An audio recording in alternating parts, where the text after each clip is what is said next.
Hajime Macho. Olha só! Provoca o Konbanwa, homem. Hajime Macho. Vamos lá, vamos dar início. Então, aqui, pontualmente, às 6h30 de hoje, desse dia 4 de março de 2021, a gente ainda em palestras, os nossos webinars, né, ao vivo. Hoje, o tema é a nova lei de licitações e contratos administrativos, uma análise em cotejo com a legislação atual. Nosso ilustre palestrante de hoje, a gente tem um prazer de anunciar um professor da casa, o professor Psitelli. Ele é procurador federal, ele, enfim, já ocupou várias outras carreiras também, né, professor Rui? A gente está aqui resumindo seu extenso currículo num exercício de muita poda, mas, enfim, nosso professor mestre, inspiração para a cadeira de administrativo no IESB, e é um prazer eu estar aqui também para mediar, facilitar essa comunicação. Aos que já nos assistem, já anuncio que coloquem suas dúvidas pelo chat, eu vou estar aqui agrupando as dúvidas, selecionando as de mesmo tema para apresentar ao professor Rui no final da exposição. Professor Rui, o tempo é todo seu, não vou me delongar, porque o que tens a falar é o mais valioso dessa noite. Muito obrigado. Professor Daniel, antes de mais nada, eu quero dizer que é uma grande tranquilidade para mim falar sobre qualquer tema de direito, tendo o professor Daniel aí na redondeza, né? Então isso já me dá muita tranquilidade de início. Quero também dizer que é uma honra estar aqui representando a instituição, né, o nosso IESB. Quero saudar, né, todos nós aqui, afinal de contas, jovens, e gostaria de começar a minha fala hoje com uma homenagem do dia 4 de março. Hoje, para os que não têm conhecimento, é dia de São Casimiro. São Casimiro é o protetor da juventude, é o grande arauto aí da igreja de protetor da juventude. Então, eu gostaria que, para todos aqui que estão nos assistindo, já deixar minha saudação inicial e, sob as bênçãos, né, de São Casimiro, o nosso protetor da juventude, que se comemora hoje seu dia, quero saudar todos e desejar muita saúde, né, nesse ano aí especialmente difícil que estamos atravessando.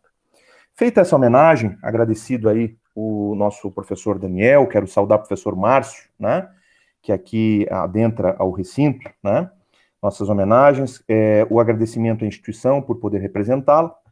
Quero dizer para vocês, então, que o tema que nos traz hoje aqui é traçar as primeiras linhas, né, sobre a nova lei, a vindoura lei de licitações, em cotejo aí, pelo menos no seu panorama geral, com a legislação atual. Por que vindoura lei de licitações, né? E aqui já o primeiro esclarecimento. Na verdade, o que a gente vai estar falando aqui hoje, né, é de um substitutivo da Câmara dos Deputados, foi o projeto de lei número 4253 de 2020. Esse substitutivo foi feito em cima do PLS 559 de 2013, do Senado Federal. Nós tivemos representando, inclusive, na época do PLS 559 de 2013, orgulhosamente, a nossa Advocacia Geral da União, e participamos, foi um processo de construção muito democrático, com vários atores, o projeto de lei do Senado 559 de 2013, que foi para a Câmara dos Deputados, ganhou o substitutivo, né, o PL 4253 de 2020, que voltou para o Senado Federal, então como PL 4253 de 2020, como substitutivo, e ganhou lá o parecer, então, 181 de 2020 do senador Antônio Anastasia. Esse parecer foi aprovado, de maneira que, então, o assunto se esgotou quanto à sua discussão legislativa no Congresso Nacional, nas duas casas. É esse o nosso objeto hoje. Por que nós ainda não estamos falando na nova lei, mas sim na vindoura lei de licitações? Porque como nós estávamos brincando no início, né, esse projeto de lei 4253 de 2020, substitutivo da Câmara, que foi aprovado no Senado com parecer do senador Anastasia, atualmente ele se encontra em algum lugar da esplanada dos ministérios, né, entre o Senado Federal e o Palácio do Planalto, né? Todos sabem aqui, obviamente, o processo legislativo, uma vez passado as duas casas do Congresso Nacional, isso tem que ir para a sanção ou veto do presidente da República. De maneira que esse assunto, então, ainda está em algum lugar, eu costumo brincar, né, na esplanada dos ministérios, entre o Senado Federal e o Palácio do Planalto. de modo que ainda não foi sancionado, nem vetado, obviamente, né, não sofreu aí a publicidade dessa sanção ou veto presidencial. O caminho é, então, a análise pelo presidente da República, que pode sancionar o projeto, integralmente ou parcial, ou vetar por inconstitucionalidade ou interesse público, e essas partes vetadas voltam ao Congresso Nacional, que pode derrubar o veto. Tá? Então, só situando, o nosso objeto hoje não é ainda a nova lei de licitações, porque ela não foi promulgada ainda. Como eu disse, ela já esgotou o seu trâmite legislativo no Congresso Nacional, nas duas casas, através desse substitutivo da Câmara dos Deputados 4253/2020 ao PLS 559 de 2013 do Senado Federal, e foi aprovado no Senado Federal pelo parecer 181 de 2020 do senador Anastasia, e encerrou a sua tramitação no Congresso, de modo que, então, ele migrou, né, para o Palácio do Planalto, e nesse momento ele está em algum lugar ali da esplanada dos ministérios, aguardando, né, a sanção ou o veto presidencial. De qualquer maneira, esse é o projeto, então, muito democrático, que já aconteceu, né? Já houve um debate muito grande em termos de audiências públicas, de consultas públicas. Como eu disse, eu tive já a honra de representar a Advocacia Geral da União em audiências públicas do então PLS 559 de 2013, e houve muitos... A doutrina participou, administrativista, fortemente desses debates, né? A sociedade como um todo, os órgãos técnicos, todos participaram. Por que isso é importante? Nós estamos tratando aqui de uma matéria que será logo promulgada como lei, uma lei nacional, tá? Ela é uma lei nacional que vale para todos os entes federativos, União, Estado, DF e município. E por que isso? Começando, né? Porque a Constituição Federal estabelece, no artigo 22, inciso 27, e no seu artigo 37, inciso 21, que a matéria de licitações e contratos administrativos, ela é de competência concorrente entre União, Estados, DF e municípios. Também sabemos, pelo direito constitucional, que quando a Constituição estabelece uma competência concorrente, ela defere à União a competência para editar normas gerais sobre esse assunto. E é exatamente disso que nós estamos tratando aqui. Normas gerais de licitações e contratos administrativos, sem prejuízo de competência concorrente legislativa de estados, DF e municípios, naquilo que não fira as normas gerais. Então, essa lei tem uma abrangência nacional.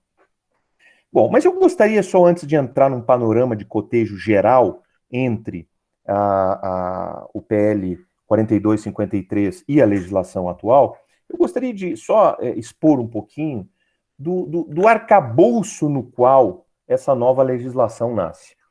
A gente tem que recordar um pouquinho, né, que o nosso direito administrativo, ele é um ramo ainda novo do direito, né?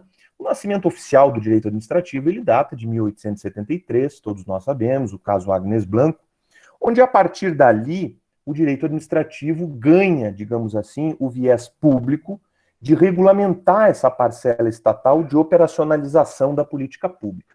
Costumo dizer para os meus alunos, né, que o Estado, obviamente, já existia muito antes do direito administrativo.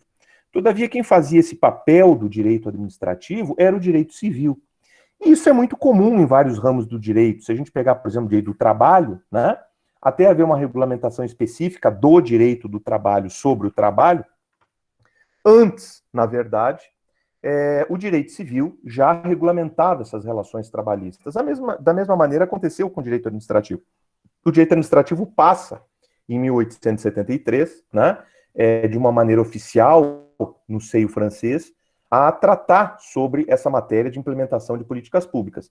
Matéria essa que estava afeta até então a área civilística. Com isso eu quero dizer que o direito administrativo ele é muito recente ainda no conhecimento, né, humano e, mormente, na questão do direito público. Outro ponto que eu queria tratar aqui ainda como pano de fundo para a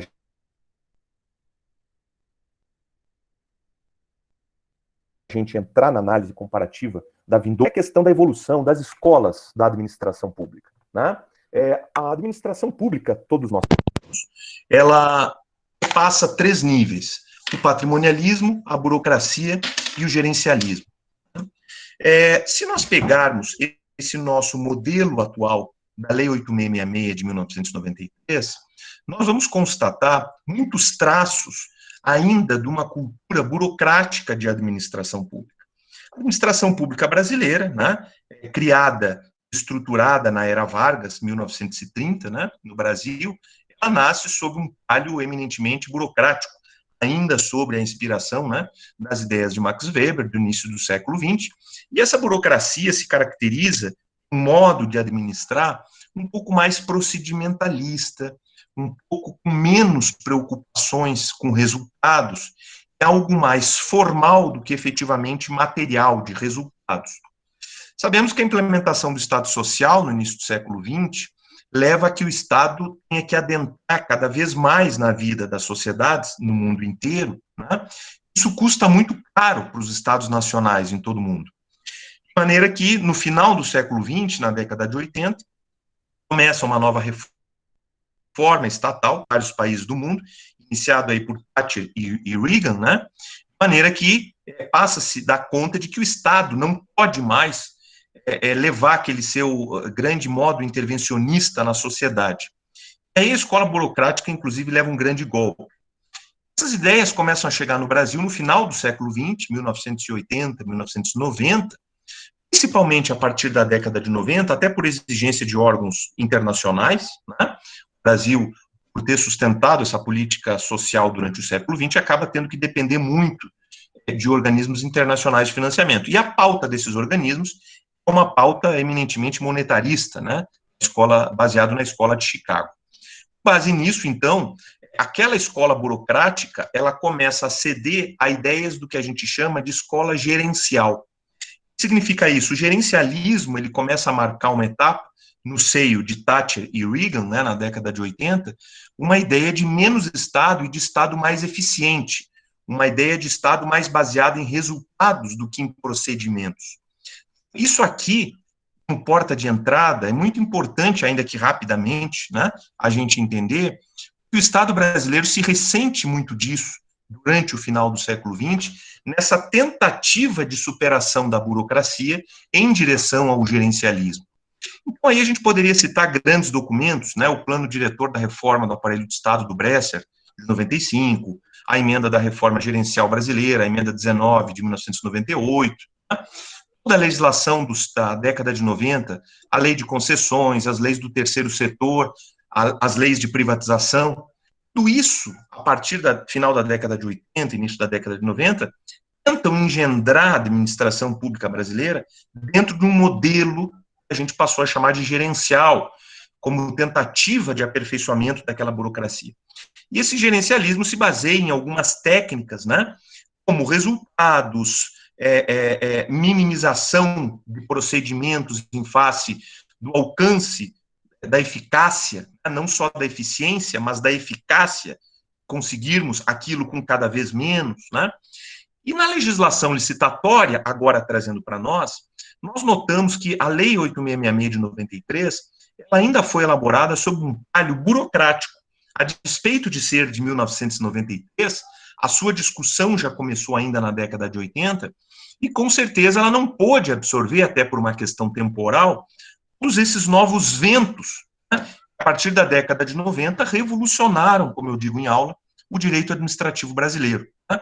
Moreira Neto, por exemplo, chega a dizer que a partir da década de 90, passamos a ter um Estado cada vez mais subsidiário.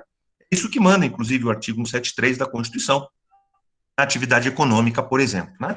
Então, esse cenário aqui é muito importante que os senhores entendam, né? Que explicar o cotejo da novel legislação com a legislação vigente passa muito por essas premissas. Se a gente pegar em termos de licitação, ela já vem evoluindo muito desde o final do século XX e início do século XXI.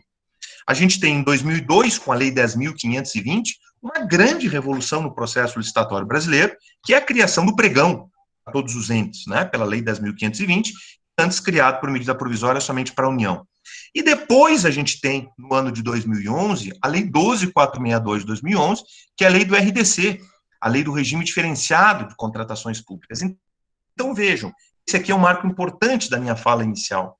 Nós passamos a ter, então, aqui, dois mundos na legislação licitatória e de contratos administrativos brasileiros. Uma focada, digamos assim, no fundamentalismo da burocracia, estampada na Lei 8666 de 93, e outra que tentou se adaptar mais a esses institutos gerenciais de resultados, metas, eficiência, tudo aquilo que se tentou objetivar no direito administrativo brasileiro a partir da década de 90, estampado na lei do pregão e do RDC. E à medida que o tempo foi passando, cada vez mais esse fosso foi se abrindo entre a diferenciação da 8666 com o pregão e com o RDC. De modo que eu costumo dizer nas minhas aulas de graduação e pós-graduação, que hoje a Lei 8666 de 93 é praticamente um morto-vivo. Por que eu falo isso? Porque se a gente pegar a Lei do Pregão, ela coloca como seu objeto os bens e serviços comuns, ela passou a ter aí de 80% a 90% dos processos da administração pública, em todos os entes, União, Estado, DF, município. Não em termos de valor, mas em termos de quantidade de processos, de 80% a 90%. O que o Pregão não conseguiu pegar foi a questão das grandes obras. Mas aí, quando vem o RDC, na Lei 12.462 de 2011, inicialmente somente para as obras da Copa do Mundo, e depois, paulatinamente, isso sendo alargado, né? Hoje são inúmeras e praticamente infinitas as hipóteses que eu posso utilizar para obras o RDC. Né? Então, se eu pegar essa influência do Pregão para bens e serviços comuns e depois pegar o RDC para obras, e hoje absolutamente espraiado para praticamente quaisquer obras, ainda que de início fossem só para as grandes obras, né, dos grandes jogos, eu levo à condição de que a 8666 se tornou um morto-vivo. Ela somente... Perdão. Ela somente está hoje como uma lei subsidiária. Né?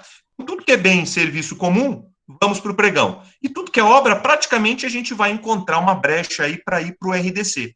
De modo que hoje a 8666, que era a grande lei geral de licitações e contratos no Brasil, ela se tornou uma lei absolutamente subsidiária. Então é muito importante entender todo esse contexto que eu acabei de falar para vocês, para entender da importância de uma novel legislação. Nós não podemos continuar com um morto-vivo, né, no ordenamento jurídico, sem aplicá-lo. O Pregão e o RDC, cada vez mais nas suas esferas de competência, bens e serviços comuns, Pregão e grandes obras RDC, dominando todo o cenário de licitações e contratações públicas brasileiras. Com base nisso, então, em 2013, foi editado o PLS 559 de 2013, no Senado, como eu disse. Atuamos muito na Advocacia Geral da União, audiências públicas, consultas públicas, a doutrina toda participou muito disso, né? Esse PLS foi para a Câmara dos Deputados, ganhou esse substitutivo, 7253 agora em 2020, e voltou para o Senado, então, agora, e foi aprovado pelo parecer 181 no plenário do Senado, pelo senador Anastasia. Então, como linha de entrada, eu gostaria de dizer isso para os senhores e dizer o seguinte: em muitos pontos, mas em muitos pontos mesmo da novel legislação, vocês vão ter praticamente a impressão de estarem lendo a lei do RDC e a lei do Pregão. Por quê? Porque isso já era previsível que acontecesse, toda essa evolução histórica que eu fiz para os senhores. A 8666, digamos assim, foi naturalmente sendo deixada ao esquecimento e aplicado a bens e serviços comuns Pregão e o RDC a grandes obras públicas, de quaisquer setores, ainda que inicialmente tenha sido só para os grandes jogos. Então, vários pontos da novel legislação, vocês vão sentir que estão lendo a lei do Pregão e a lei do RDC. Além disso, a lei, ela de maneira muito boa e muito proveitosa, assim entendo, ela tentou absorver muitos entendimentos já vigentes em licitações e contratos administrativos. Essa foi uma preocupação muito grande, né, que como membro da AGU eu tentei levar lá na audiência pública, do então PLS 559 de 2013, para que essas novidades que já foram se incorporando infralegalmente ao sistema, que passassem ao sistema legal. Né? Então aqui eu posso dizer, por exemplo, quem trabalha no âmbito federal, existe a instrução normativa número 5 de 2017, contratação de serviços, né? Ela estabelece vários documentos obrigatórios para a instrução dos serviços. Eu diria que o mapa de riscos, os estudos técnicos preliminares, né? Tudo isso foi trazido no PL 4253 de 2020. Também quero dizer que jurisprudência do Tribunal de Contas da União foi trazido para cá, as minutas de documentos, de edital, de termo de referência, de contrato, que a Advocacia Geral da União já tanto fornece para a administração pública também foram trazidos para o PL 42. Eu só gostaria de pedir se eventualmente alguém tivesse com o microfone aberto, para não dar microfonia, a gente pudesse seguir. Obrigado. Bom, então, essa noção inicial é muito importante. A gente vai pensar muitas vezes que está lendo a lei do pregão e do RDC misturado, né?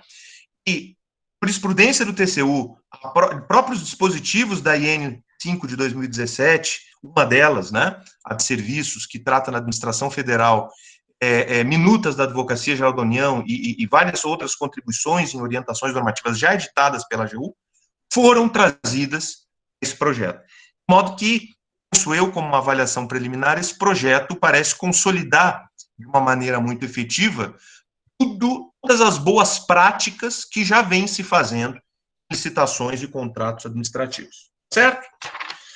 Posto isso, eu começo a evoluir com os senhores, então, na análise, cotejo, então, da novel lei, que ainda não é lei, né, está em algum lugar entre o Senado e o Palácio do Planalto, e a legislação vigente, justamente legislação que venha a ser revogada quando for promulgada essa novel legislação.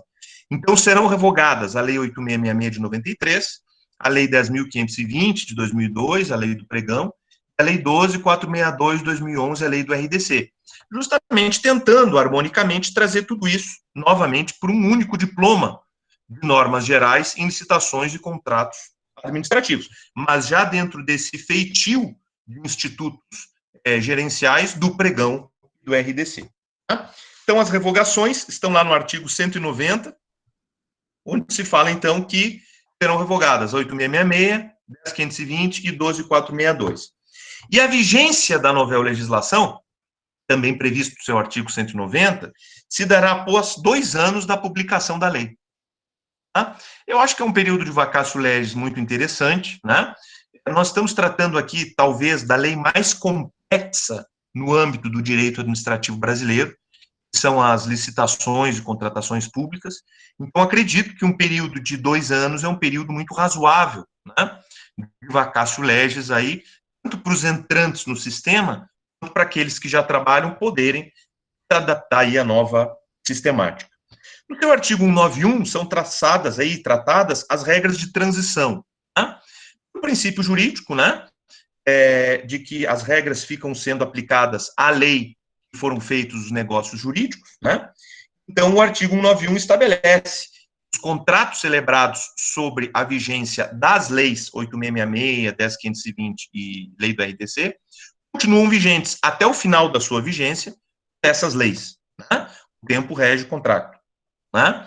Então, serão continuadas aí a serem estabelecidos efeitos dos contratos celebrados sobre a 8.666, 10.520 e RDC até o final da sua execução, a vigência dessas leis.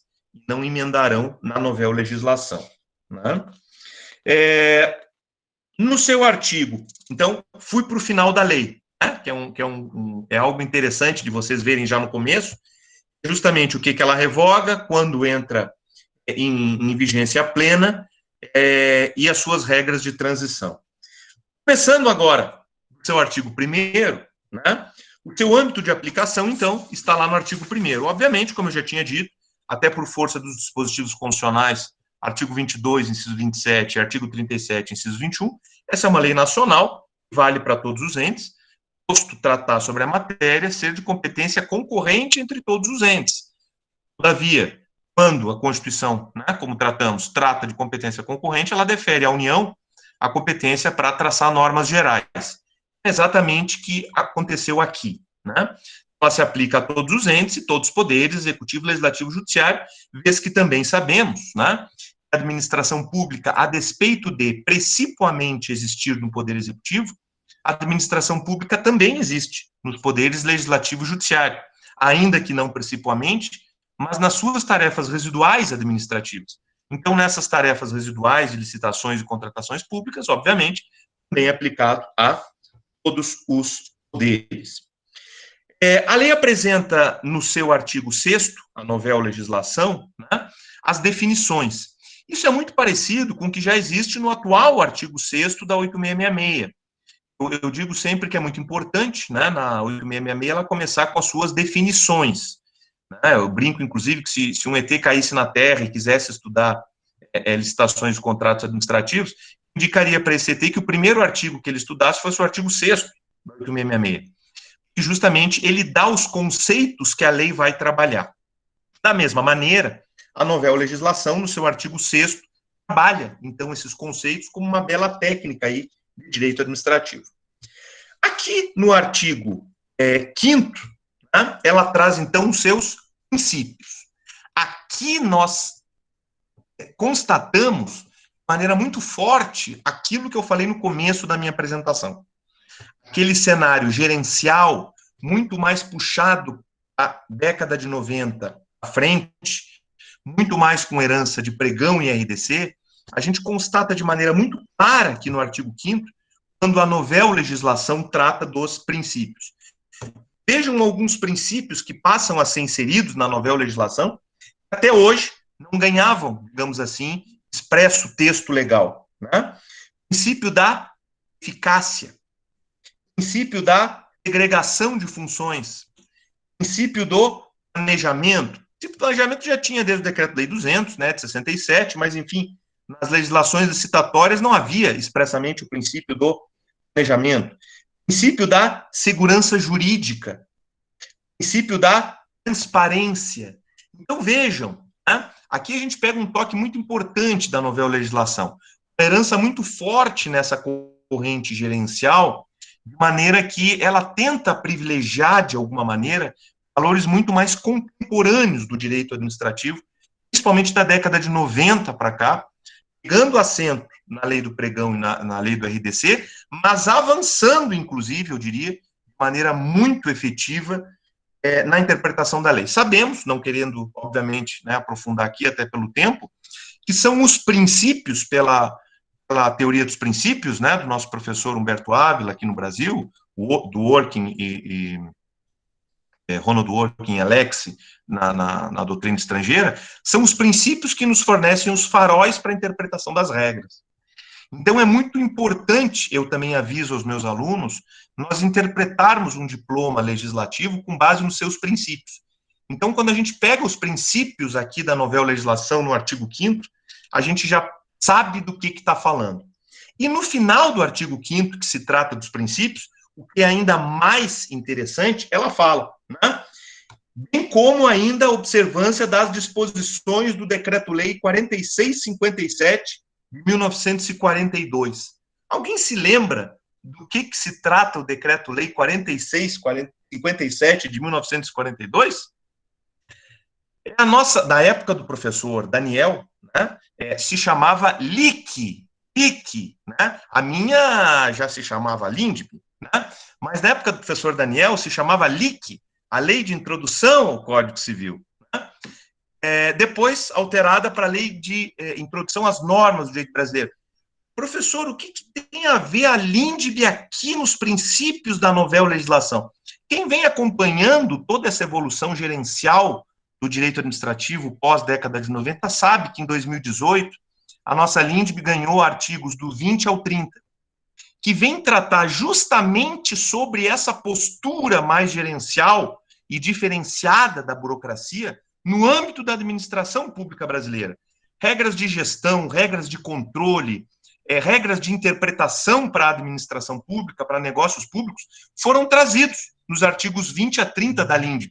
Então, olha que interessante, todo aquele influxo de novas normas do direito administrativo, aqui a gente poderia citar o artigo 20 a 30 da LINDB, a nova lei de abuso de autoridade, a lei da liberdade econômica, todos esses diplomas legislativos, né, que acabaram, digamos assim, ajudando a aperfeiçoar o direito administrativo no sentido de atingimento, né,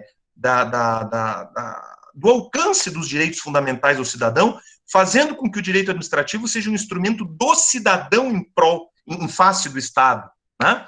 Não aquele direito administrativo burocrático, pré-Constituição de 88, que era visto como um instrumento do Estado em face do cidadão.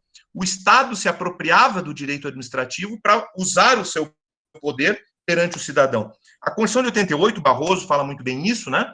a constitucionalização do direito administrativo, a partir da Constituição de 88, ganha um novo viés de que o direito administrativo ele é apropriado pela sociedade para o atingimento dos direitos fundamentais em face do Estado. Então, o Estado sai de uma posição de exigir cumprimento em face do direito administrativo e passa para uma posição de atendimento dos direitos fundamentais pelos cidadãos que passam a utilizar o direito administrativo. Isso é muito interessante, né?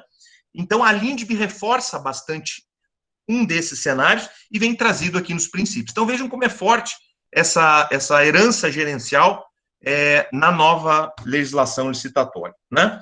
No artigo 8º, é trazida uma figura nova que se chama de agente de contratação. Algo que da nossa experiência, né, na administração pública, aí 20 anos já como procurador, 5 anos como auditor, que também fomos, na docência já quase 20 anos, graduação e pós-graduação, infelizmente, às vezes, a gente vê na administração pública os processos migrando, né? Talvez o professor Daniel possa me desmentir nesse sentido, mas muitas vezes a gente vê os processos administrativos migrando de caixinhas em caixinhas, né? Muitas vezes um setor diz assim, não, o meu setor não é competente para isso, né? Aí vai para o outro setor, não, o meu setor só é competente para isso, mas para aquele outro não. Aí o meu, de modo que o processo, ele não vai efetivamente se resolvendo numa grandeza, né, inteira. Muitas vezes os processos são resolvidos, mas não os problemas, né? E nós devemos nos preocupar com a resolução dos problemas, não dos processos. Até porque problemas não resolvidos gerarão outros processos que nos demandarão mais tempo em cima deles. Então, nós temos que tentar resolver e criar uma interpretação jurídica a fim de tentar resolver problemas e não somente processos. A criação dessa figura, o agente de contratação, no seu artigo 8º, é muito importante, porque é uma nova figura, passa a ser, digamos assim, um servidor, que é designado o agente de contratação daquele processo, ele passa a ser o gerente daquele processo. E quer que aquele processo esteja, pode ser na área orçamentária, para aprovação de dotação orçamentária, pode ser na área de licitações de contratos, pesquisa de mercado ou elaboração da minuta dos documentos que vão reger a fase externa, ele pode estar na procuradoria para aparecer, ele pode estar na área técnica para elaboração do projeto básico, do projeto executivo, não interessa onde esse processo esteja. O agente de contratação vai ser um agente público responsável por dar dinamicidade a esse processo, fazer uma forma de eu resolver aquele problema daquela aquisição que o Estado tanto necessita e precisa para a implementação das políticas públicas, e não somente seja mais um processo que fique dentro das caixinhas de cada competência e não haja uma amarração aí, digamos assim, no bom sentido, de alguém que tome para si a responsabilidade de administrar aquele processo onde quer que ele esteja. Então, eu enalteço bastante a criação dessa figura do agente de contratação no seu artigo 8º. Bom, no artigo 17, a novel legislação, com essa redação, então, do parecer do senador Anastasia, aprovado no Senado, como saiu, assim, do Congresso Nacional, né, o substitutivo 4253 da Câmara, no seu artigo 17, ele traz, então, as fases do procedimento licitatório. Sabemos, todos que já trabalharam com licitação, basicamente, a licitação se divide em duas grandes fases, fase interna e fase externa. Na fase interna, a gente vai ter ali justificativa, aprovação da dotação orçamentária, pesquisa de mercado, elaboração de documentos, parecer jurídico, e a gente tem o edital. Quando a gente publica o edital, a gente passa a ter a fase externa, a fase competitiva, né, onde as empresas vão fazer suas propostas, ter suas propostas julgadas, eventualmente vai haver a homologação disso, ou anulação, a revogação, lá no final vai haver a adjudicação, né, a ordem do gestor para se celebrar o contrato administrativo com o primeiro colocado na licitação.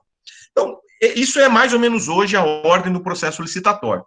No artigo 17, a lei não inova, como eu disse para vocês, ela traz justamente as boas práticas já adotadas onde? No pregão e no RDC, de modo que ela incorpora ao procedimento linear do processo licitatório o que nós chamamos de inversão de fases, né?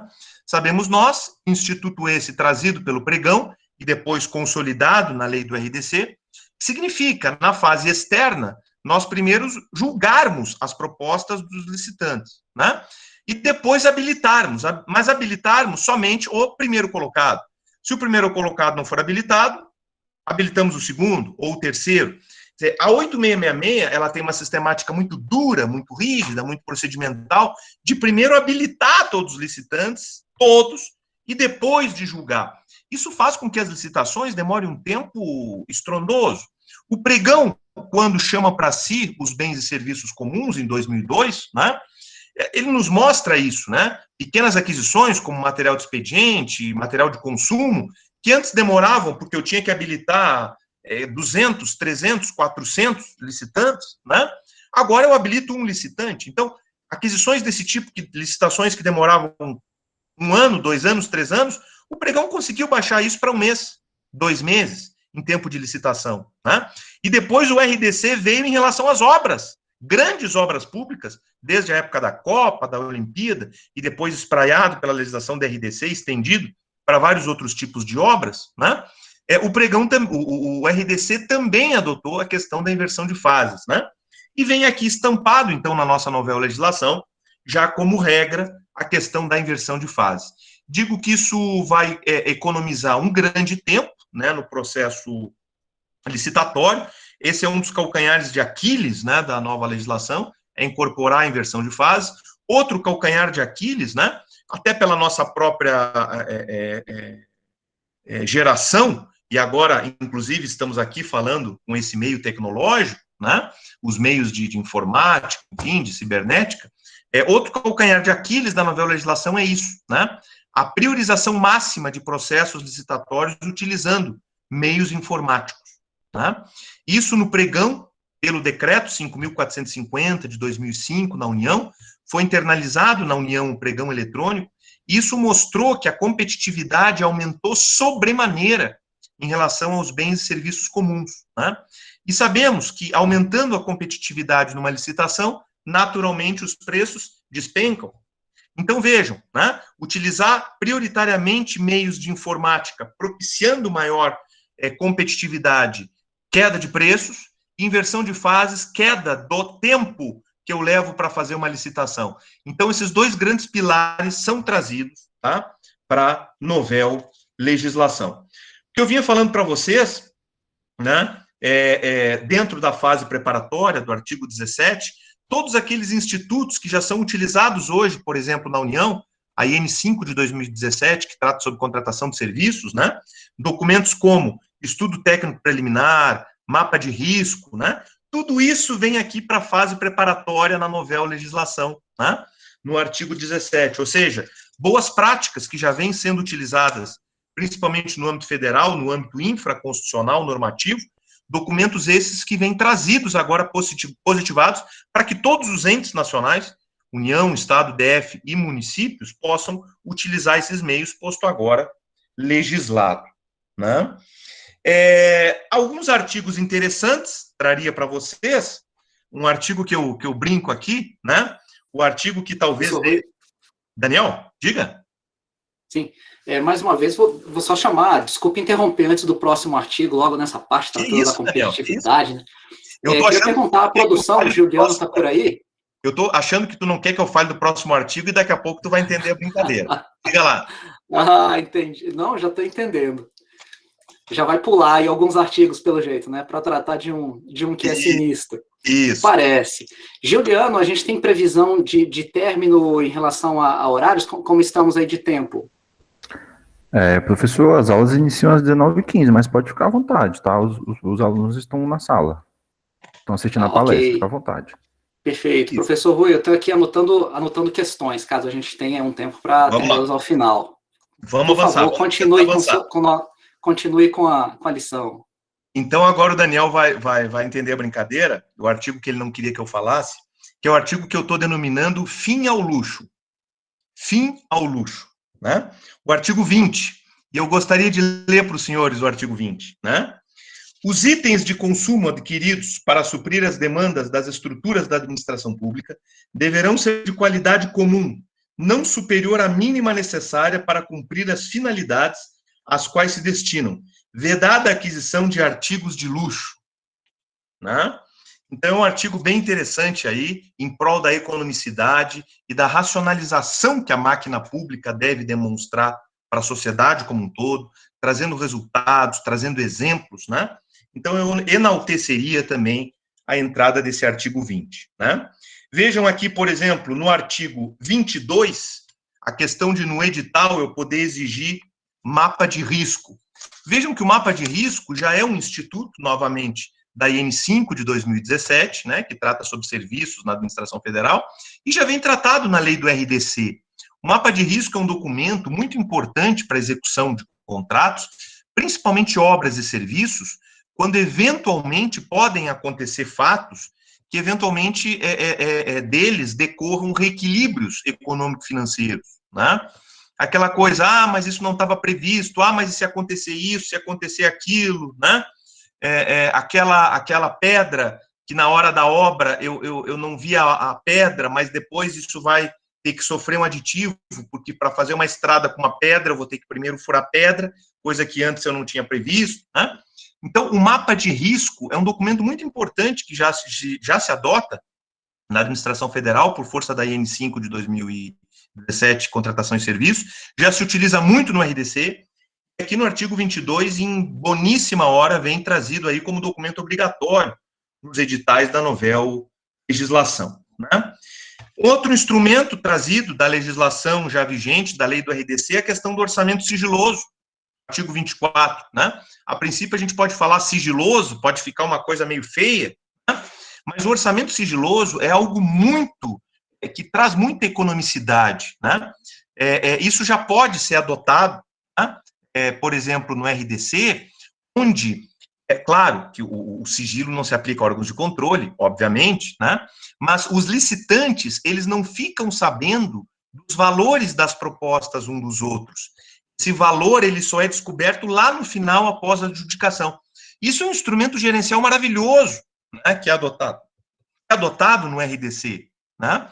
Então, isso vem trazido aqui, e isso pode aumentar muito a competitividade, inclusive, eu sempre digo em aula, né, imagina se isso um dia fosse trazido para pregão, para bens e serviços comuns, que a competitividade já é grande, e eu ainda adoto o orçamento sigiloso para provocar ainda mais competitividade. Então, a gente pode fazer compras ainda mais baratas com o orçamento sigiloso, se trazendo isso para o RDC. No seu artigo 28, a novel legislação traz as modalidades. Aqui uma mudança, tá? Finalmente, são extintas do ordenamento jurídico aquelas modalidades que praticamente ninguém mais usava, né?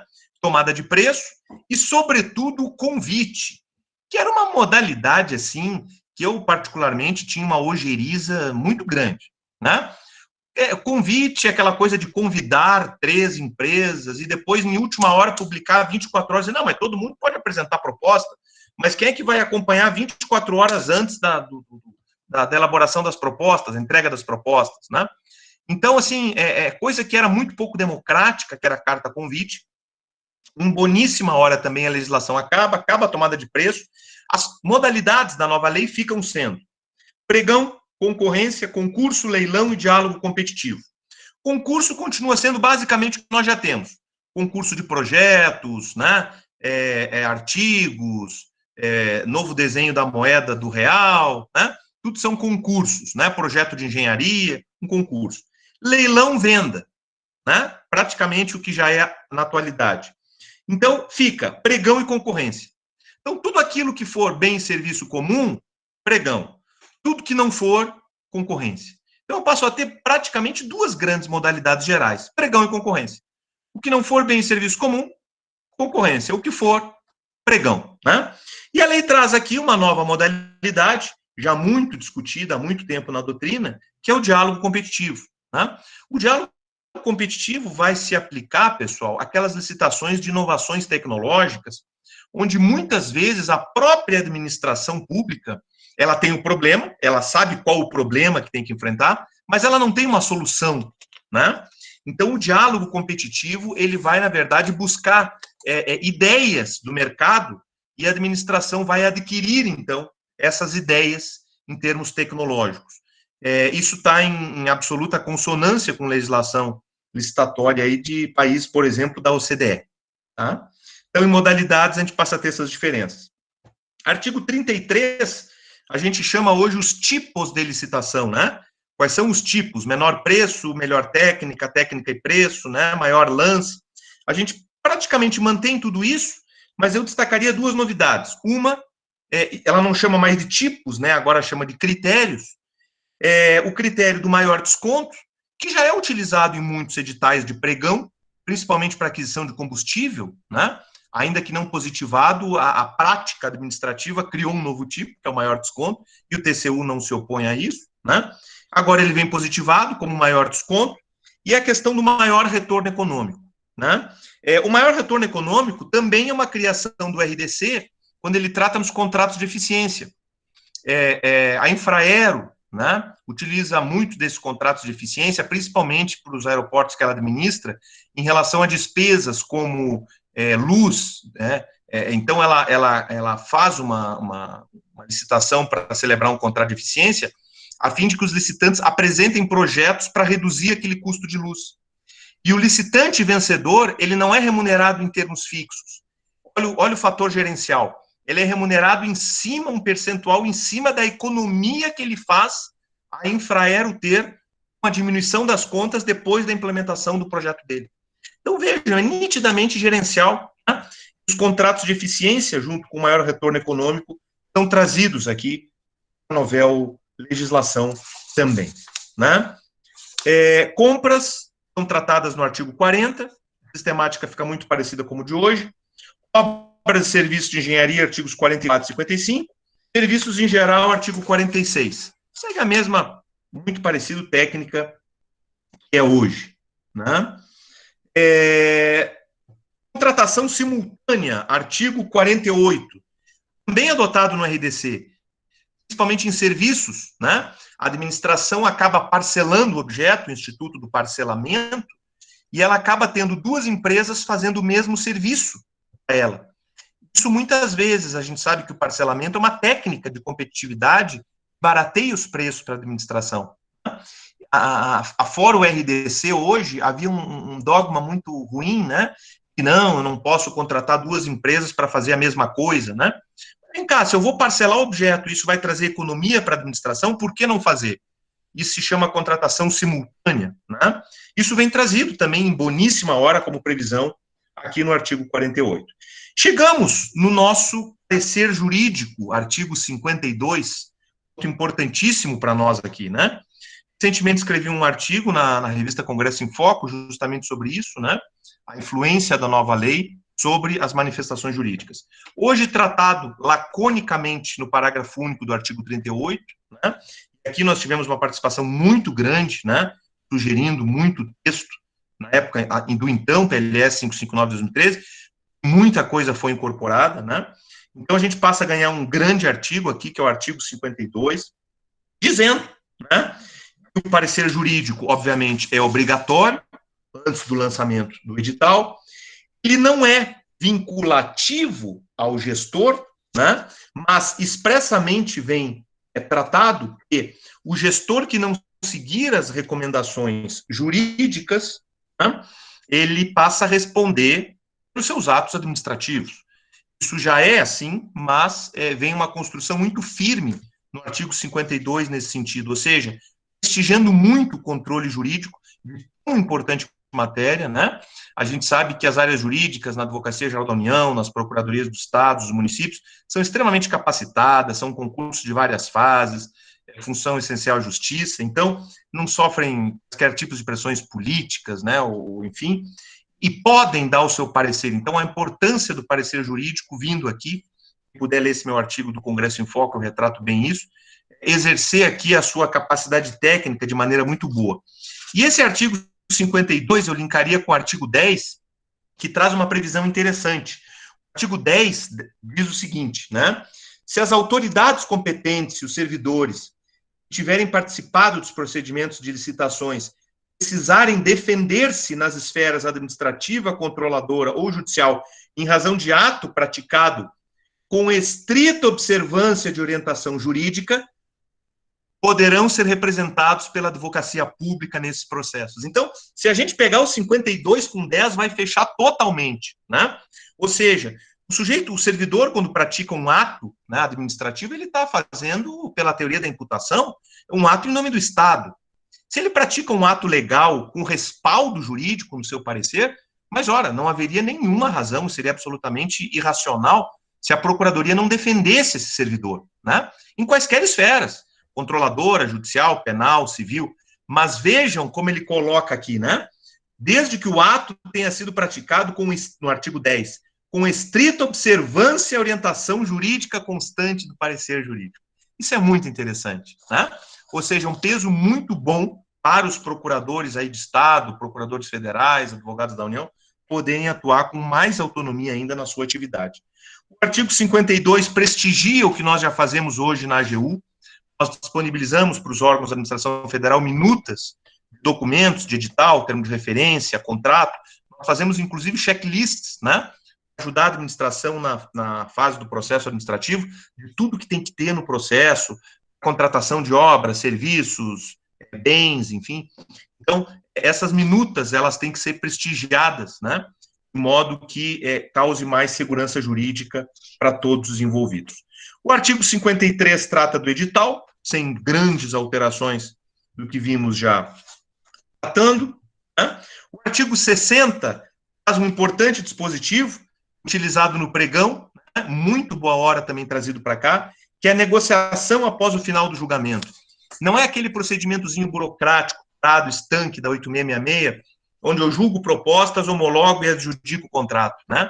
Não, vou trazer o espírito do pregão para cá. Depois que eu fizer o julgamento das propostas e habilitar o licitante, os membros da comissão de licitação vão ainda negociar, como já acontece no pregão, hoje no pregoeiro, com os licitantes vencedores, para poder baixar mais o preço ainda. Ou seja, se nós, nos nossos negócios privados, negociamos muito antes de comprar, por que a administração pública também não pode adotar essas técnicas? Ela tem que adotar.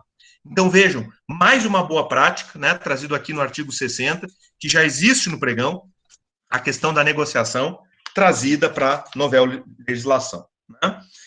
Requisitos de habilitação, artigo 61. Então, primeiro eu julgo, depois eu habilito. Inversão de fases, como já é no pregão no RDC.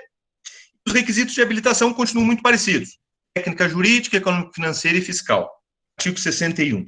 O encerramento da licitação, né, a autoridade que pode revogar, anular, ou, se tudo ok, homologar e dar ordem para celebrar o contrato, a adjudicação. Então, esses procedimentos de encerramento do processo licitatório vêm trazidos no seu artigo 70. Nos seus artigos 71 a 74, vêm as contratações diretas, licitação dispensável e inexigível. É mais ou menos a lógica do que já existe, né? Artigo 75, alienações, chamo a atenção. Não mais vai ser exigida a concorrência para alienação de imóvel, como é hoje no artigo 17, inciso 1, da 8666.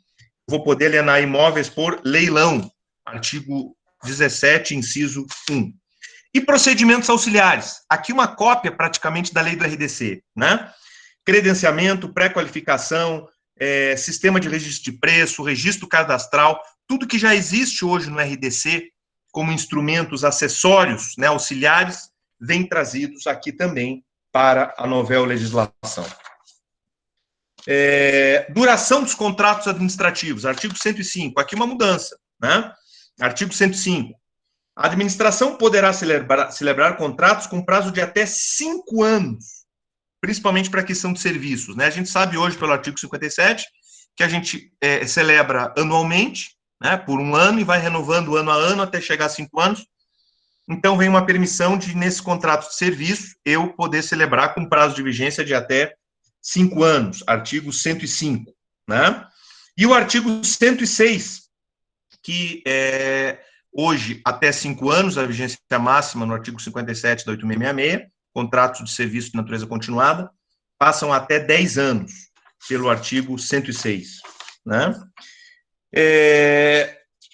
Responsabilidade contratual, hoje tratado no artigo 71, a administração tem só responsabilidade solidária quanto a encargos previdenciários, e não mais.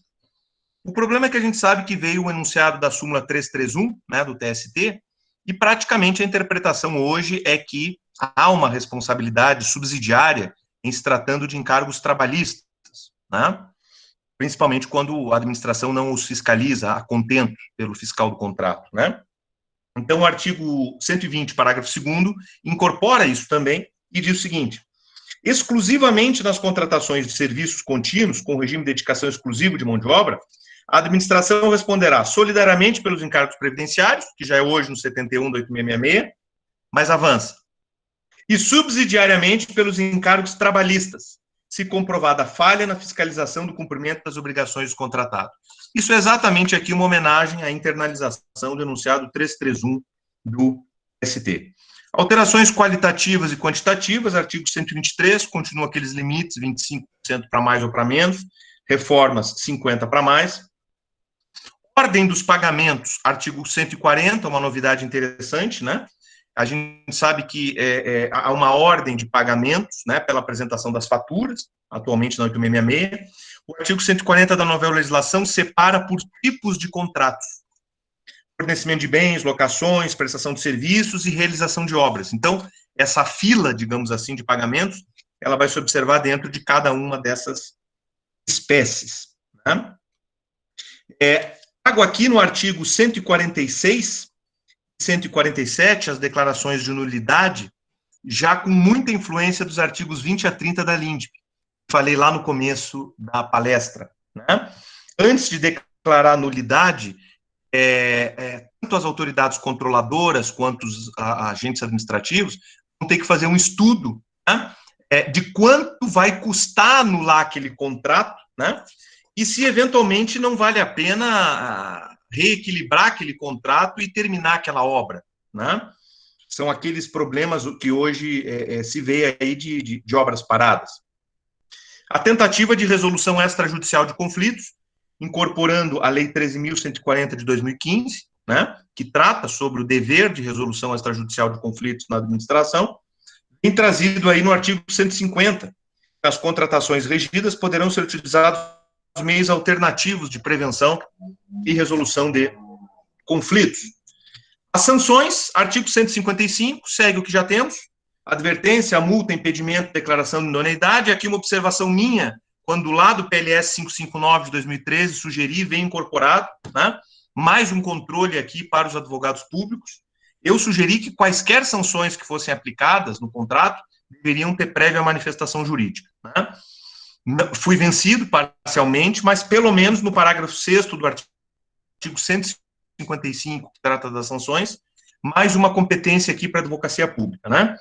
A sanção estabelecida no inciso 4º, que é a mais nefasta delas para o contratado, a declaração de inidoneidade, será obrigatoriamente precedida de análise jurídica, né?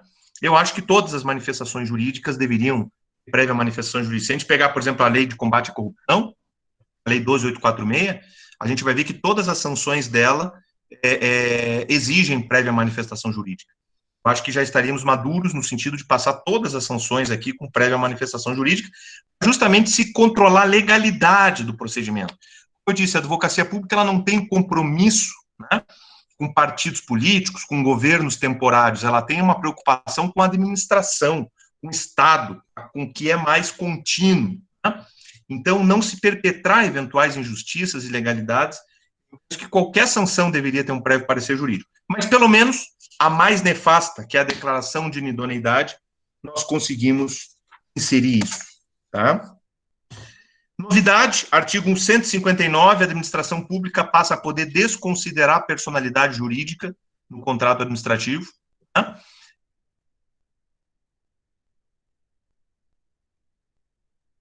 Eventualmente aí para Instituto, um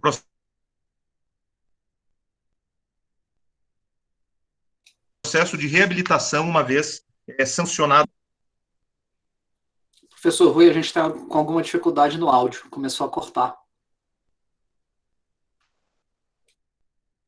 Aqui no artigo 168, e já chegando para a administração pública brasileira, as instâncias de...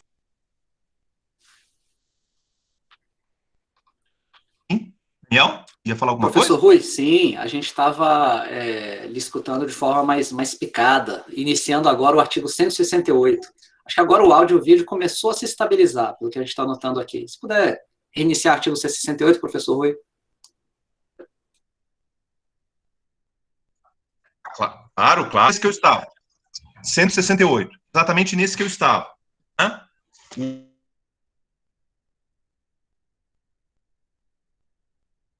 O artigo 168, ele trata das instâncias do sistema, muito interessante, a primeira linha de defesa, a segunda linha de defesa e terceira linha de defesa. Né? A primeira linha, os servidores públicos, segunda linha, a advocacia pública, terceira linha, o controle. Uma bela novidade aqui, o artigo 168. Artigo 171, trazido aqui para o controle interno e o controle externo.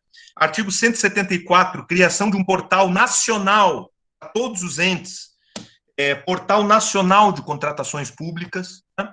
Muito interessante tentar se unificar, se harmonizar todo esse mundo em todos os entes federados, né? E uma alteração no CPC, né? Finalmente, aqui no artigo 1048, dentre as prioridades de tramitação de processos, a gente já tem a questão dos idosos, a questão da vítimas de violência doméstica, enfim. O projeto de lei traz aqui um novo inciso, dando prioridade na tramitação de processos, e discutam a aplicação do disposto de normas gerais de licitação e contratos administrativos. Então, justamente pela importância dessa matéria, também se passou a ter prioridade na tramitação dos processos, alterando um artigo do CPC. Uma novidade muito importante, artigo 178, tá? Hoje vocês sabem que os tipos penais estão na 8666, artigos 89 a 99. Eles saem da 8666, penso eu que em boa hora, e vão para de onde nunca deveriam ter saído, que é o Código Penal, né? E são criados novos tipos penais, com penas inclusive maiores. Hoje a maior pena que a gente tem de crime licitatório são 5 anos, a maioria são 4, o que permite aí a substituição, né? Professor Márcio, nosso grande professor em direito penal, quem melhor pode dizer isso, né? As penas até 4 anos a gente pode substituir a restritiva de liberdade por prestação de serviços, né? E 90% dos tipos penais hoje da 8666 incidem nisso, né? É onde eu posso trocar aí por prestação de serviços, né? Eu acho que como motivo muito moralizador, a lei traz penas maiores, de até 8 anos, né? 9 anos, 8 anos, e esse tipo de brincadeira, eu acho que pode acabar. Os crimes licitatórios realmente podem dar prisão. Eu acho que é uma medida muito boa a se imputar moralidade nas licitações e nas contratações públicas. Convênios e congêneres, hoje tratados no artigo 116 da 8666, passam a ser tratados no artigo 184, mas praticamente remetendo à legislação própria. Sabemos que convênios e congêneres são institutos eminentemente diferentes de contratos. Contratos têm interesses opostos, convênios e congêneres, interesses convergentes, né? Hoje a gente já tem uma farta legislação de convênios e congêneres. Decreto 6.170, a lei das OS, a 9637/98, a lei das OCIPs, 9.799, novo marco recente, né, das organizações da sociedade civil, a lei 13.019 de 2014, né, a lei do Mirovski, que não é russo, mas é português, Mirovski, marco regulatório das organizações da sociedade civil. Elas já trazem boa legislação sobre isso. Eu acho que não cabe mesmo a lei licitatória tratar sobre esses ajustes, que hoje elas acabam tendo muita influência disso e ficam agora com legislação própria. E, finalmente, artigo 187, né, conferindo a possibilidade que estados, DF e municípios possam aplicar regulamentos editados pela União para execução das leis. Isso é muito importante, né? Vejam que, por exemplo, o RDC, a 12462 de 2011, utiliza como seu decreto, 7661, ela utiliza para todos os entes, né? Então, estados, municípios, DF, podem utilizar os decretos da União, e são grandes decretos que a União tem aí, desde o 5.450, depois atualizado, né? E vários outros, o decreto sobre registro de preços, 7892, vários outros da União, podem ser utilizados por estados e municípios, que muitas vezes a gente sabe, né? Nem todos os estados da federação contam aí seu corpo, assessores jurídicos, com o professor Daniel, com o doutor Daniel, mas a maioria dos municípios brasileiros, né, mais de 5.500 municípios brasileiros, muitas vezes não tem a menor condição de legislar sobre isso. A União aí, pela sua experiência, pelo seu tamanho, pelo seu quadro extremamente qualificado, né, da Advocacia Geral da União, consegue aí editar esses decretos, estados e municípios, então, podendo, claro, com sua vontade própria, a União não vai impor isso, mas com sua vontade própria, aderir a essas boas práticas aí de regulamentação da lei via decreto. Quero, nesse momento, pedir desculpa para os senhores por ter utilizado aí muito tempo, né?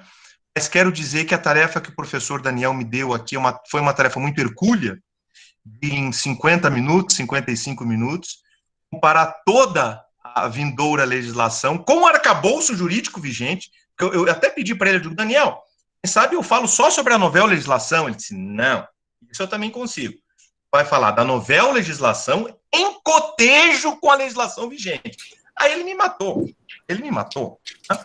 Mas se não fosse o resuminho aqui que o professor Daniel me passou, algumas dicas, com certeza eu não teria conseguido aí fazer a apresentação. Quero agradecer a atenção de todos, dizer que a minha intenção não foi absolutamente esgotar nada, mas foi dar a primeira pincelada numa lei que nos próximos dias aí será sancionada e vai ser importante para os nossos 220 milhões de brasileiros aí, pela importância que as licitações e contratos administrativos têm, não só para a União, mas para todos os entes federados. Muito obrigado pela presença de todos. Professor Daniel, lhe devolvo a palavra. Obrigado. Obrigado, professor Rui. Nesse primeiro momento aqui, primeira oportunidade, queria também agradecer a presença dos professores Marcelo, Márcio Evangelista, aqui presente esse tempo inteiro, professor Leandro Rodrigues também esteve presente. Um forte abraço a todos vocês. O professor Rui deve voltar já respondendo as questões que anotei do nosso chat. Lembrando mais uma vez aos que estão buscando as horas complementares, o formulário que deve ser preenchido para essa finalidade está aqui no chat ao lado, podem conferir. E, professor Rui, se me permite, né, queria colocar as perguntas aqui para a gente encerrar. Claro, algumas dessas perguntas, nossos alunos e ex-alunos, né, colocaram perguntas que valem mais uma apresentação. Então, na medida do possível... Já quero agradecer a presença de todos aí. Na medida do possível, se puder simplificá-las, claro, pelo nosso tempo. E ao final voltarei a falar, então, né, para tecer os devidos agradecimentos ao professor Rui por essa aula ilustre e densa que nos conferiu. Professor Rui, o nosso representante de corpo discente, né, o Marcelo, ele está preocupado com a contextualização da aplicação dessa nova lei, digamos assim, né, de licitações e contratos, nesse período pandêmico. Então, ele diz ali o que o novo projeto de lei diz sobre eventual suspensão da execução do contrato administrativo, até que haja o seu reequilíbrio econômico-financeiro. Ele menciona, por exemplo, a dificuldade com combustíveis. Imagina o quanto isso onera os diversos fornecedores. Prefere já que eu mencione a outra pergunta ou responda essa primeiro e aí eu lanço a segunda? Não, deixa eu responder rapidinho. Primeiro, agradecer a presença de todos. Eu venho chamando de vindoura legislação, né? Porque é a que já saiu do Congresso, mas a que ainda não chegou no Planalto. Então, ela será vindoura, né? Ainda não sancionada. Essa questão das excepcionalidades, tá? Ela não penso eu, nem deveria ser tratada nessa lei geral que queremos nós seja permanente durante muitos anos, né? Vejam que todas essas excepcionalidades contratuais devido à pandemia, no ordenamento jurídico brasileiro, elas estão sendo tratadas pela Lei 13.979, né? Inclusive, limites especiais de contratação direta, dispensas de vários procedimentos licitatórios, né? Então, assim, o Instituto do Reequilíbrio Econômico-Financeiro continua na nova legislação, como já existe na 8666, né? Tentando garantir, aí, obviamente, o equilíbrio da proposta, que, aliás, é dispositivo constitucional, mas a nova legislação, ela não trata, e penso eu, nem deveria tratar, de grandes excepcionalidades, por exemplo, como a atual pandemia, né? A atual pandemia, por exemplo, é a sua lei 13.979, que tem vários procedimentos específicos de contratação para combate à pandemia e durante esse período, né? Eu acho que isso é importante pelo seguinte, né? Esses períodos de pandemia, de eventual flexibilização da legislação licitatória, eles são muito perigosos, todos nós sabemos, né? Nós sabemos que um processo de licitação completo, né, já tem vários riscos, dera processos mais acelerados e dentro de um espírito pandêmico, aí, digamos assim. Então, eu acho que eles devem ser tratados na exceção mais excepcional possível, né? Não serem tratados por uma lei geral, nem vem aqui, e devem ser tratados, eventualmente, por legislação específica. E o ordenamento jurídico brasileiro, o Congresso Nacional, o Poder Executivo, já bem responderam a isso, na atualidade, com a Lei 13.979. Perfeito, completíssima resposta, né? Mas essa área extraordinária, como o Marcelo bem mencionou tecnicamente, né, realmente preocupa a gente, né? A situação que a gente imaginava tão passageira emergencial acaba se alongando. Será que é um emergencial longo ou é um novo normal, né? Enfim, a área extraordinária vai se tornando ordinária. Isso, essa é a grande questão, né? Teremos a volta à normalidade ou o normal será um novo, né? Essa é uma questão. Mas eu acho assim, principalmente em finanças públicas, direito administrativo, tudo que é excepcional a gente deve tratar de maneira mais restrita possível, né? Isso não deveria ter assento em legislação permanente, como a gente quer, né? E isso já vem muito bem tratado hoje na legislação excepcional, na 13.979. Professor Rui, segunda e última pergunta da noite. A Dayana, sua ex-aluna, ilustre ex-aluna, ela está preocupada aqui com a capacitação dos administradores para operar essa nova lei. Então, ela diz quais os desafios a serem enfrentados pelos gestores, os administradores, para adequação a essa nova lei.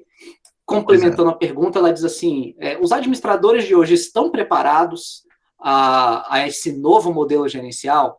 E o que esse novo modelo traz para preparação, ou seja, para capacitação desses gestores? Isso é uma boa pergunta, né? O professor Rui trabalha bastante, inclusive, nessa capacitação em palestras e treinamentos. Se você não tivesse me dito, né, que era uma pergunta da Dayana, uma ex-aluna minha, eu certamente diria que essa pergunta veio de um ex-aluno meu, né? Porque a gente tenta ser o mais crítico da legislação e crítico das práticas, com o sentido de melhorá-la, né, para toda a sociedade brasileira. Assim é a disciplina, tanto de direito financeiro quanto de direito administrativo, que eu titularizo. Então, uma preocupação muito grande com a prática. Eu diria com certeza que é uma pergunta de um ex-aluno meu, né? Grande abraço, Dayana. Veja só, Dayana, a lei traz, tá, uma previsão para que os órgãos de controle, através das suas escolas, e no âmbito federal aí a gente vai ter o TCU, fomentem esse tipo de capacitação dos gestores públicos, tá? Então, ela já traz uma previsão específica para que os órgãos de controle fomentem essa capacitação através das suas escolas. Agora, eu diria assim, a advocacia pública, como função essencial à justiça, e tão prestigiada que ela vem na nova lei, no sentido de controle da juridicidade, entendo eu, aqui uma posição pessoal de Rui, né, independentemente de qualquer instituição a que pertença, eu penso que a advocacia pública deveria também chamar para si essa responsabilidade, no sentido de trabalhar a administração pública, porque não há ninguém mais, não há setor de controle estatal mais próximo da administração pública do que a advocacia pública. A advocacia pública está todo dia na consultoria, no assessoramento jurídico, né? Então ela sabe do que a administração precisa para evoluir, as suas falhas, o que precisa de treinamento, né? Então eu penso também que as advocacias públicas, em todos os âmbitos, federal, estadual, distrital, municipal, deveriam chamar para si, né, também, concorrentemente, aos órgãos de controle, né, que há uma previsão legal na lei para os órgãos de controle, mas as advocacias públicas deveriam chamar para si, entendo eu, concorrentemente, essa formação de administração pública, né? Nós temos uma grande escola na Advocacia Geral da União, muitos seminários serão programados, a administração pública federal sempre participa muito de vários seminários que nós traçamos na escola da AGU, né? Recentemente fizemos várias palestras, eu participei, da implementação da LGPD, a Lei Geral de Proteção de Dados, né? Também vai ter muitos impactos na administração federal, todas as administrações e também na federal. Mas assim, Dayana, a lei fala que os órgãos de controle têm que utilizar suas escolas de formação para fazer isso, tá? Independentemente disso, eu penso que as advocacias públicas deveriam chamar essa responsabilidade para si, tentando aí criar mais condições de controle, porque faz parte de uma atividade, penso eu, de assessoramento jurídico, dar palestras, dar cursos, dar formação. que quanto mais formação nós damos para a administração pública, menos problemas nós teremos para resolver depois em pareceres jurídicos, depois que aquele contrato já tiver celebrado, já tiver lá com problema, já tiver... Então, quanto mais treinamento ativo, também faremos isso.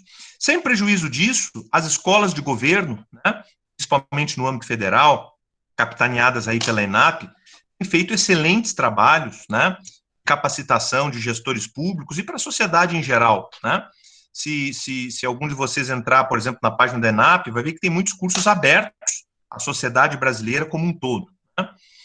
Tenho certeza que entrará na pauta também dessas escolas de governo, e faço um grande convite aqui para todas as escolas de governo, de todos os entes, estados, municípios, DF, né, e que façam isso também como qualificação. Então, na verdade, Daiane, é um esforço concentrado, né?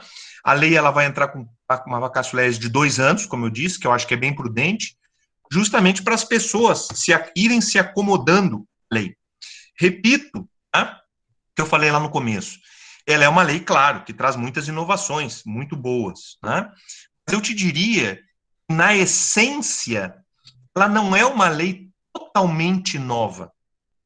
Se você pegar num liquidificador o pregão e o RDC, né, e que os agentes públicos, que os particulares já sabem trabalhar, eles vieram aqui para a nova legislação de maneira muito forte, né? Então, quem for ler o PL 4253, substitutivo da Câmara, saiu já do Congresso aprovado no Senado e foi para o Planalto para sanção, vai ver muito o pregão e o RDC. Eu não diria assim que é uma lei do tipo eis que surge, não. É uma lei que vem sendo construída pela administração pública, de todos os entes, né, pela legislação, e vem muito consolidada com todas essas boas práticas. A questão da inversão de fase, a questão dos processos eletrônicos, a questão das modalidades, a questão dos procedimentos auxiliares lá do RDC, enfim, né? Ela vem consolidando excelentes boas práticas, de modo que, na verdade, ela não se caracteriza como um instituto absolutamente novo, né? Tem alguns dispositivos novos, realmente, a questão do agente de contratação, alguns outros, né? Agora, principalmente do âmbito federal, que a gente pega essa legislação infraconstitucional do Ministério do Planejamento, do Ministério da Economia, né, e várias instituições normativas, isso já era muito praticado no âmbito federal. Isso foi incorporado como boas práticas, né?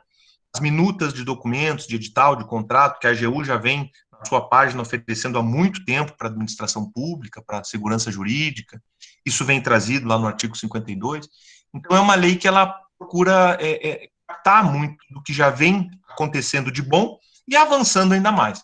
Mas sem prejuízo disso, o treinamento passa mais ou menos por isso que eu falei. Órgãos de controle, com obrigação legal pela lei, eu chamaria a advocacia pública essa responsabilidade de fazer treinamentos, né, suas administrações públicas, eventos como esse que nós estamos fazendo, graças aqui ao nosso IESB, né? Quero agradecer a nossa coordenadora, a professora Ani, que nos deu essa oportunidade também, já no começo do ano, de trazer esse tema para vocês. Quer dizer, tudo leva a crer, né, professor Daniel, esse nosso ano de 2021 será um ano espetacular, na medida em que um dos primeiros temas que nós trazemos na academia é uma nova lei de licitações e contratos. Então, vejam que a gente não começou por baixo, a gente está sonhando bastante, né? Então, se continuar assim, a gente vai a voos muito mais altos, né? Todos esses tipos de treinamento, escolas de governo, no meu ponto de vista, vão formar essa malha, né, de formação aí dos operadores. Mais ou menos isso aí, Daniel. Isso aí, professor Rui. De tão novidade, uma lei que ainda nem saiu do forno, né? Digamos assim, está entre o forno e a mesa para ela servir. está em algum lugar entre o Senado Federal e o Palácio do Planalto. Ela está por ali. Isso. Professor Rui, muito obrigado pela aula de hoje, pela densidade, né, de informações permeadas aí pelas contribuições exclusivas que a gente só pode ter de quem realmente tem sua vasta experiência, sua estatura na administração pública. Aos presentes, né, o artigo mencionado pelo professor Rui, que foi de autoria dele, eu coloquei o link no chat para que todos leiam, é também um artigo de alta densidade, uma crítica de quem conhece a administração profundamente, recomendo a leitura. Ao IESB tenho a agradecer por me oportunizar a receber, o professor Rui, é sempre uma honra né, poder participar de um evento ao lado de administrativista dessa estatura. Aos demais professores que estiveram aqui presentes também, nosso agradecimento. A equipe técnica do IESB aqui sempre presente, né, mais um evento sem intercorrências, né, isso é realmente graças ao trabalho, ao esforço deles num período de transição tecnológica de grande complexidade. Uma equipe muito competente que a gente tem no nosso backstage. E principalmente aos presentes, né, aos alunos, ao corpo discente, ao público em geral aqui presente, que são os verdadeiros protagonistas desse trabalho. Muito obrigado. Aqui, então, vamos encerrando o evento. Juliano também pode ir encerrando a gravação. Agradeço a todos por esse momento. Muito obrigado, Daniel. Mais debates em direito administrativo. Muito obrigado, Daniel, a todos os presentes. Quero noticiar que nos próximos dias, aí, poucos dias mesmo, uns 2, 3 dias, eu já divulguei esse artigo no Congresso em Foco, né, da repercussão da nova lei sobre atividade jurídica. E essa análise geral, que eu tentei mais ou menos fazer hoje, eu coloquei em cima de um outro artigo, deve estar sendo publicado nos próximos 2 dias, 2, 3 dias aí, né? Deve estar sendo publicado por aí, se vocês pesquisarem pela internet, aí vocês vão achar. Eu mais ou menos tento fazer em artigo esse panorama geral que eu trouxe aqui hoje. Muito obrigado mais uma vez a todos os presentes. Grande abraço. Grande abraço, boa noite a todos. Obrigado.